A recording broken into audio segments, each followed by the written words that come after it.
This one's written and directed by Michael Christopher, who's mostly been acting recently. However, in the late 90s, early 2000s, he made a couple of notable movies. Actually 2 of them with Angelina Jolie, Gia and Original Sin, which also stars Antonio Banderas. And he's written a ton more too, so he's been in the business for a while. But now he's back to writing and directing, and this time around he brought on Sheridan, who I've been a fan of for a while now too. I think he's picked a number of interesting projects over the years. The last one being The Mountain, which was definitely interesting if nothing else. But this time around he plays a young man with Asperger's who lives with his mom, which just means he's extremely socially awkward and can't really read people and respond properly. But he still manages to function in society to some degree. And he has a job as a night clerk at a hotel, hence the title of the movie. Now, without getting into too much detail here, he also has some other interests, shall we say. And that eventually gets him wrapped up in something unfortunate.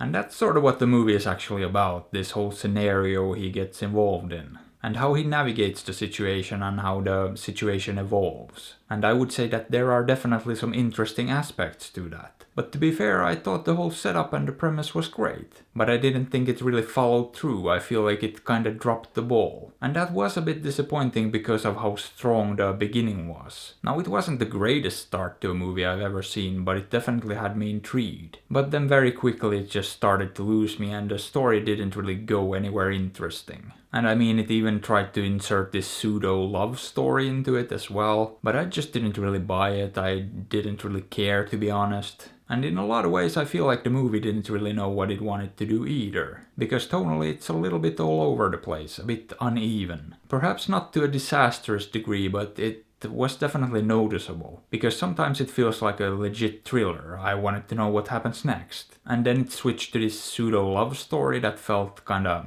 clunky and awkward. And then at times it tries its hand at comedy too, which I thought was amusing, but it felt out of place. It didn't really fit the mood of the movie overall sometimes. But I don't think those things on their own would have been a huge issue. I think the biggest issue was the plot itself. It just fell quite flat to me. And the further into the movie we got, the more I started to lose interest. And of course it tried the typical thing where it throws in a few twists, but those just came across as a bit lame and unimpactful too, so that didn't really save it either. And I think one of the issues too was the fact that there's this mystery going on, but we as an audience already know what happened, so it's not really that captivating. And the only thing we don't know is how what happened fits into the bigger picture. But when that starts to get revealed, that just felt underwhelming too. So overall, I wasn't a huge fan of this one. I think it kinda dropped the ball as far as the story went. But from a technical perspective, it's still a well-made movie. I mean, it looked good, the pacing was decent, and I think Sheridan was perfectly cast too. And had his performance not been as good as it was, I think I might have ended up really disliking this. Although right now I just think it was kinda lackluster and not really that good. A fun premise and a good start that just sort of fizzled out and let me down. But how about it? Would I recommend it?